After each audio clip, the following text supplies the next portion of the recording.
आज की कहानी का शीर्षक है मेरी बेटी की सास कामचोर है। दीपा बिटिया कब आई ससुराल से। दो घर छोड़कर पड़ोस में रहने वाली राधा आंटी ने दरवाजे पर कदम रखते ही सामने रसोई में अपनी भाभी की मदद करती दीपा को देख टोक दिया। आइए बैठिए आंटी। तभी दीपा की मां बोली कि दीपा कल ही अपने ससुराल से आई है। दीपा की मां राधा आंटी को देख खुश हुई और वहीं पड़ी खाट पर चादर बिछा उन्हें बैठने का आग्रह कर बैठी। रसोई का काम छोड़ दीपा ने भी आकर राधा आंटी के पांव छुए। खुश रहो बिटिया, बहुत दुबली लग रही हो, डॉट लगता है ससुराल वाले तुम्हारा ख्याल नहीं रखते। आंटी की बात को मुस्कुराकर नजरअंदाज करती दीपा फिर से अपनी भाभी को मदद करने रसोई में चली गई। लेकिन दीपा की मां राधा आंटी को अपने दिल का दर्द सुनाने लगी। सही कह रही हो बहन, कहने को तो भरा पूरा ससुराल है, लेकिन दीपा को घर के काम में मदद करने वाला वहां कोई नहीं है। क्यों? सास जेठानी तो होगी ना। सब है, लेकिन हाथ बंटाने वाला कोई नहीं। घर का सारा काम मेरी फूल सी बच्ची के माथे मढ़ा रहता है। इतना बताते बताते दीपा की मां का गला भर आया। सारी बात सुनने के बाद राधा आंटी को दीपा की मां से बहुत ज्यादा सहानुभूति हुई। यह तो बहुत गलत बात है। तुम दीपा की सास को कुछ कही क्यों नहीं? कहना तो चाहती हूं बहन, लेकिन क्या? दीपा मना कर देती है और मैं भी रिश्तेदारी की बात सोच ठहर जाती हूं। दीपा क्यों मना करती है? दीपा को दिन भर घर के कामों में अकेले खटना अच्छा लगता है क्या? राधा आंटी को आश्चर्य हुआ। अब मैं क्या बताऊं बहन, आप ही कुछ समझाइए दीपा को।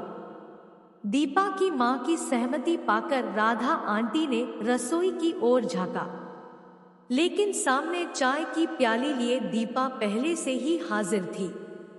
राधा आंटी ने दीपा के हाथ से चाय की प्याली ले लिया। दीपा बिटिया, ससुराल में तुझे दिन भर घर के काम में लगे रहना अच्छा लगता है क्या? डॉट देख कैसी हो गई है तू। राधा आंटी ने दीपा को बाह पकड़ अपने करीब बैठा लिया, लेकिन दीपा ने अपनी तरफ से राधा आंटी को समझाना जरूरी समझा। अपने घर का काम तो करना ही पड़ता है ना आंटी, लेकिन तेरी सास भी तो रहती है घर में, उसे भी तो कुछ करना चाहिए ना। और अगर वह खुद कुछ मदद नहीं कर सकती तो अपनी सास से एक नौकरानी रखने को कह दे। ऐसा थोड़ी होता है आंटी, दीपा हंस पड़ी। क्यों नहीं होता? घर के लोग करना चाहे तो जरूर होता है। राधा आंटी अपनी बात पर अड़ गई, लेकिन दीपा ने उनसे पूछ लिया, ऐसा कभी आपके घर में हुआ है आंटी? आप अपनी बहू के साथ अपने घर के कामों में हाथ बंटाती है। दीपा का सवाल सुन मोहल्ले भर की बहुओं की शिकायत कर उनमें कमी निकालने वाली राधा आंटी तनिक सकरा गई, लेकिन अगले ही पल उन्होंने दीपा के उस सवाल को टालना चाहा। अरे, मेरी बहू को तो आदत है घर के सारे काम करने की। राधा आंटी की चालाकी देख दीपा अपनी मां की ओर देख मुस्कुराई। सही कहा आंटी आपने। वैसे मेरे इस घर में मेरी भाभी को भी आदत है घर के सारे काम अकेले करने की, क्योंकि मेरी मां भी कभी रसोई में जाकर अपने बहू की मदद नहीं करती है ना मां।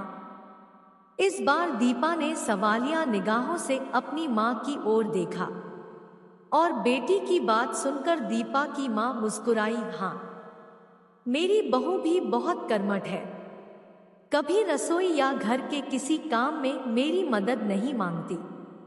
और सच कहूं तो बहू के आने के बाद मैं तो तिनका भी नहीं उठाती। और क्यों उठाऊं? मेरी बहू है ही इतनी कर्मठ और समझदार कि मुझे कुछ काम करने ही नहीं देती। देखा आंटी, अब आप ही बताइए, जब मेरी खुद की माँ अपनी बहू को अपने घर के कामों में कोई मदद नहीं करती, फिर मैं उस घर की बहू होकर भला अपनी सास से घरेलू कामों में कोई मदद कैसे मांग सकती हूँ?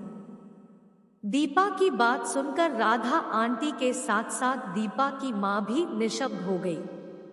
लेकिन दीपा ने मुस्कुराते हुए अपनी बात पूरी की। वो क्या है ना आंटी की डॉट जिस दिन से घर के लोग अपनी बहुओं की सुख सुविधा की सोच उनकी मदद करने लगेंगे, उसी दिन से उनकी बेटियों को भी ससुराल में मददगार मिलने लगेंगे।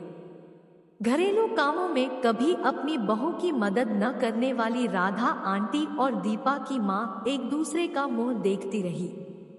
कुछ कह ना सकी, लेकिन सामने रसोई में मौजूद अक्सर ननंद से घरेलू कामों में मदद पाने वाली दीपा की भाभी आज ननंद से सहानुभूति पाकर मन ही मन गदगद हुई।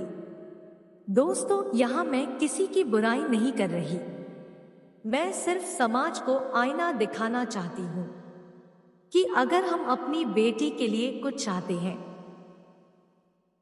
तो वही सुविधा हमें पहले अपनी बहू को देनी होगी, क्योंकि जैसा हम अपनी बहू के साथ करेंगे वैसा ही हमारी बेटी के साथ भी होगा।